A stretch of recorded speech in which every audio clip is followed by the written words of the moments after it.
जाजपुर जिला धर्मशाला ब्लॉक अंतर्गत जेनापुर थाना रे दलित युवकों को गिरफ दाबी रे थाना रे घेराव करा जायछि।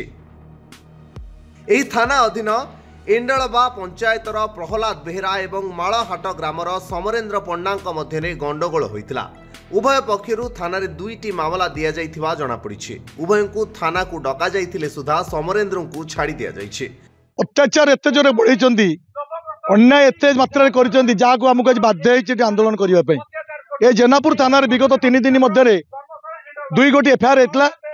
जड़े एससी वर्गर पहली बेहरा एफआईआर करथिले एवं जन साधारण वर्गर रविंद्र पंडा एफआईआर करथिले।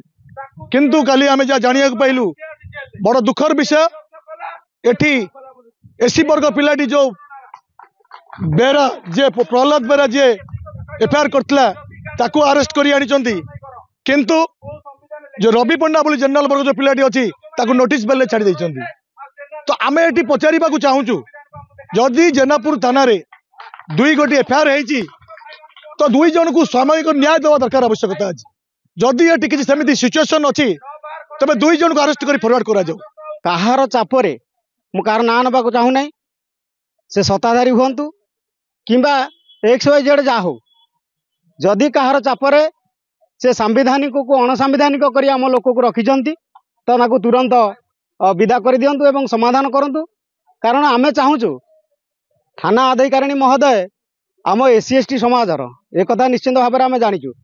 तो ये प्रथम करी SC ST जेनापुर थाना रे SC ST लोक एपर्यंत कहीं अटक करनथिली एट्रोसिटी केस रे।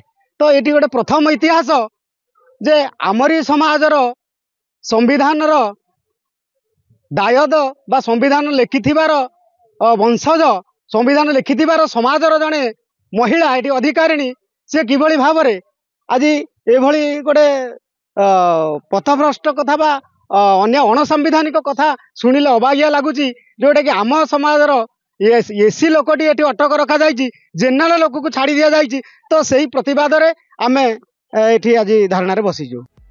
तेबे केवल प्रहलाद को थाना रे अटक रखी कोर्ट चालान करा जाइथिबा जानी आज शताधिक दलित लोक न्याय दाबी रे जेनापुर थाना घेराव करिसेंते।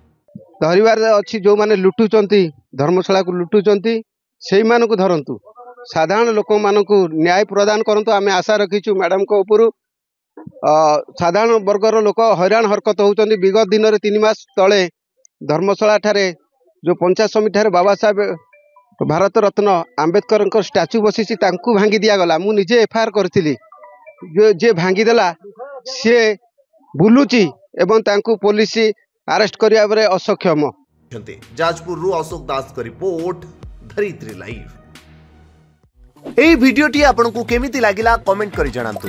धरित्री लाइव रो यूट्यूब एवं फेसबुक चैनल को सब्सक्राइब करंतु। अधिक खबर पई लॉगिन करंतु www.dharitri.com।